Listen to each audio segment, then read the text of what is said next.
ओम शांति। तो बात उस समय की है जब स्वामी विवेकानंद अपने लोकप्रिय शिकागो धर्म सम्मेलन के भाषण के दौरान भारत वापस आ गए थे। अब उनकी चर्चा विश्व के हर देश में हो रही थी। सब लोग उन्हें जानने का लगे थे। स्वामी जी भारत वापस आकर अपने स्वभाव अनुरूप भ्रमण कर रहे थे। इस समय वे हिमालय और इसके आसपास के क्षेत्रों में थे। एक दिन वो घूमते घूमते एक नदी के किनारे आ गए।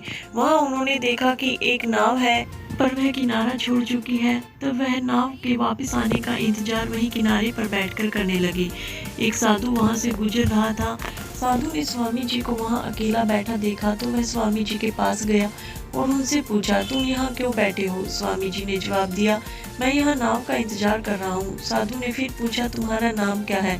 स्वामी जी ने कहा, मैं विवेकानंद हूँ। साधु ने स्वामी जी का मजाक उड़ाते हुए उनसे कहा, अच्छा तो तुम वो विख्यात विवेकानंद हो जिसको लगता है कि विदेश में जाकर भाषण दे देने से तुम बहुत बड़े महात्मा साधु बन सकते हो।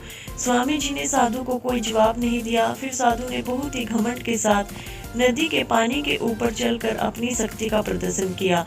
कुछ दूर तक चलने के बाद साधु ने स्वामी जी से कहा, क्या तुम मेरी तरह पानी पर पैदल चलकर इस नदी को पार कर सकते हो? स्वामी जी ने बहुत ही आदर और विनम्रता के साथ साधु से कहा, इसमें कोई शक नहीं है कि आपके पास बहुत ही अद्भुत शक्ति है, लेकिन क्या आप मुझे एक बात बता सकते हैं कि आपको यह शक्ति प्राप्त करने में कितना समय लगा?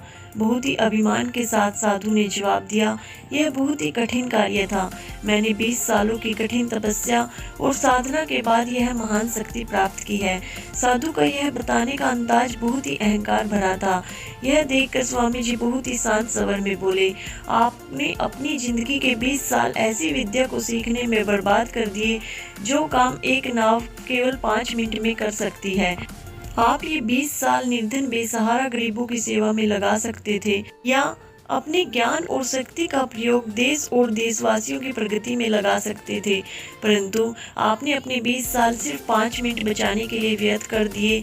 ये कोई बुद्धिमानी नहीं है। साधु सिर झुकाए खड़े रह गए और स्वामी जी नाव में बैठकर दूसरे किनारे पर चले गए। कहानी से सीख। इस प्रकार इस कहानी ने हमें बताया कि ज्ञान और शक्ति का सही प्रयोग आवश्यक है। किसी शक्ति को प्राप्त करके यदि हम उस पर घमंड करते हैं तो यह मूर्खता है।